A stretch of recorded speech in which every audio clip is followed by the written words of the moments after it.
Welcome back to Hub Radio. I'm Josh Barnett. Dave Jose.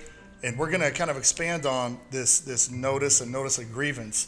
But I wanted to kind of run back to what we were discussing in a prior episode about these affidavits and what happened. So we were down at the AZGOP headquarters talking to the lead attorney. We didn't know he was the lead attorney at the time, but we were talking to him, and he said he wasn't dismissive, but let's say what you did first. You showed him, you got the copy of the affidavit that they were using for Giuliani, and you showed him that this doesn't qualify as an affidavit. I asked him where the notary was. Yeah. And there was no notary there.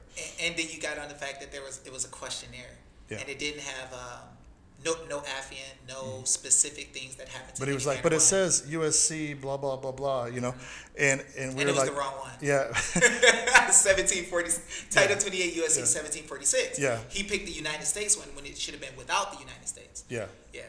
So, so I had David talk to him, kind of explaining that, but he basically, I remember him saying, well, that was like 6 years ago. We don't need to do notaries, and we don't need to do that anymore. That was like 6 years ago. Yeah, and I told him. It kind of, he wasn't being that dismissive, but that's what he told us. And I took it as that because that's what I expected from him, to be honest with you, because he went to law school, so he's smarter than everybody. So, but he wasn't so smart as to, when it went to the court, that the court just threw it out. But what did we tell him that day? Because he gave him discretion. That day, I even did a video right after I said, hey, you're giving discretion to the judge to hear the matter.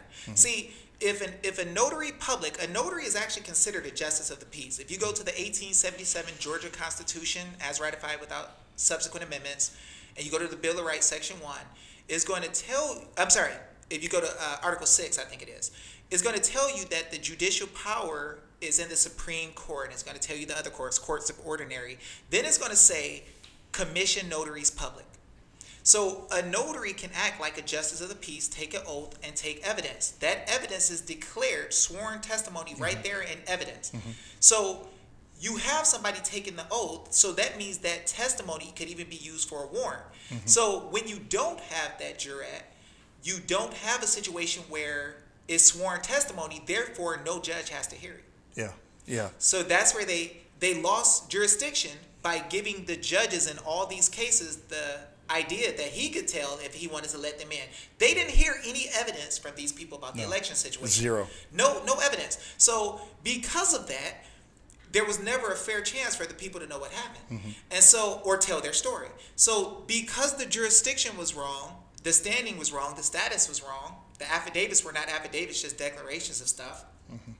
And even the attorney said in front of the judge, he said, "Oh, it was spam." Yeah, he called it spam. He admitted it was spam. So we got to understand that it's not necessarily in our best interest to leave it to the attorneys to make a decision for us, because the attorneys have to have controversy to make money. If there's no controversy, the attorneys lose. So when we understand that we have to give our government notice and instruction, we got to make sure that we first of all understand that we have the right to do it. So I'm going to read from California again. California Constitution, Declaration of Rights, Texas, Section 3, Section A. The people have the right to instruct their representatives, which means you're supposed to be telling them what to do. It goes on to say, petition the government for redress of grievances. Now, you got to understand that if you're telling the government what to do, that means you have the authority and you're the boss. Now, when they mess over you or do something wrong, assuming that you were in a different status than what you are. Hey, I'm one of the people. I have all political power. I can tell you what to do. Now, if you give me a ticket for telling you what to do in writing because you say I shouldn't be in the building, you made a mistake. So now I got to go to the legislature and give them a petition for redress of grievances so they can make right what they did wrong. See, this is a part of government that nobody's telling us about. It's our duty to give them notice. Now, what else are they not supposed to be infringing upon? They are not anything in the Bill of Rights or Declaration of Rights, they are not to touch. So the election situation, Article 2, Section 21 in Arizona, tells us that we have a right to a free and equal election, and that no government official, civil or military, can interfere. So if we want to audit based on Article 7, Section 7, and it guarantees us in the Constitution, when they got their job, they swore, they said, look, I swear an oath that I will never infringe on any right that's in the Declaration of Rights or the Bill of Rights in the state constitution. This is why they hide this from us. I'm going to read from Texas so we can get an idea. Text of section 29. To guard against transgressions of the high powers herein delegated. Now, transgressions, guys, means like trespass or sinning against or going against. So in the Bible, a transgression is going against your creator. In the constitutions, we as the people give the government authority. When they transgress, they're going against the authority and power that we gave them and doing something to us they are not allowed to do. So let's look deeper because it's going to get deep.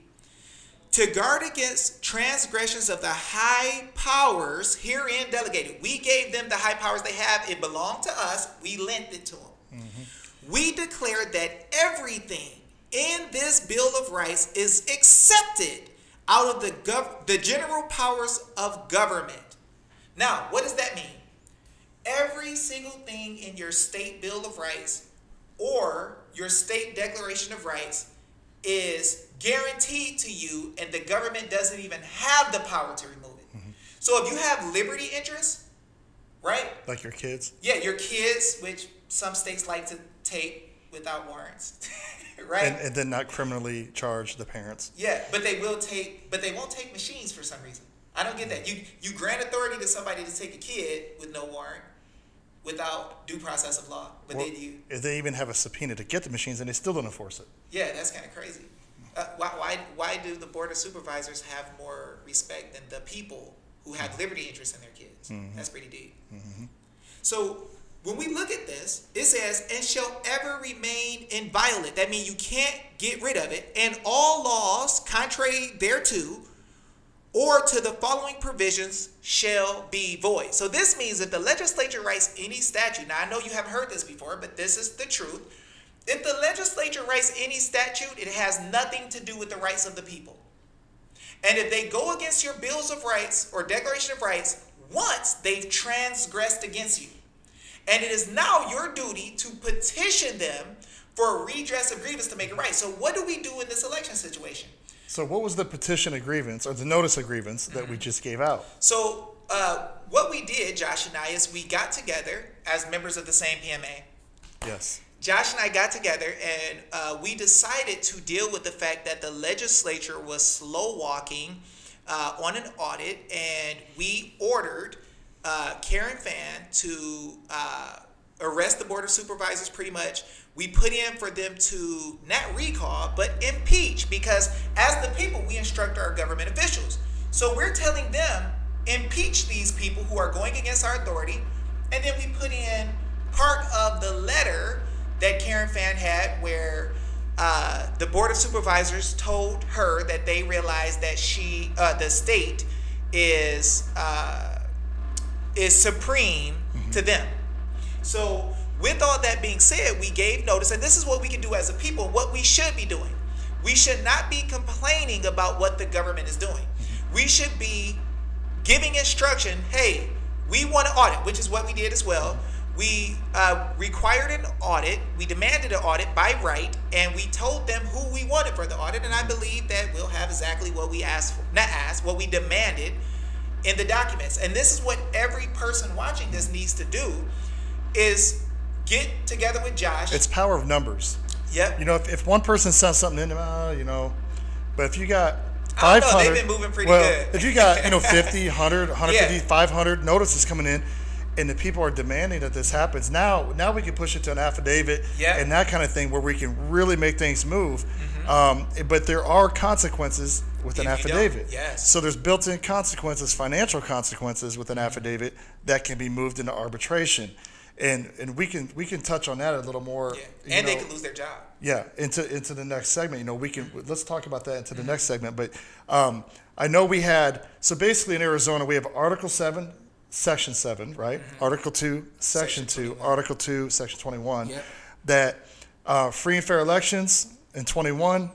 You have Article 2, Section 2, which is all power inherent to people. Yep. Article 7, Section 7, which is simply we want legal votes counted and not illegal Only votes. legal votes. Yeah. Well, see, and it gives a process because it says the most legal votes, which means it's post-election, then audited, and then whoever has the remaining amount that is legal wins. The And highest. since we know all this fraud fraud that has happened and the potential for fraud, that's why we're demanding this audit. And that's why exactly we should have the audit, set the example for the rest of the country. By right in the Constitution. So thank you from Hub Radio again. We'll hit you in the next segment. Hub Radio Phoenix.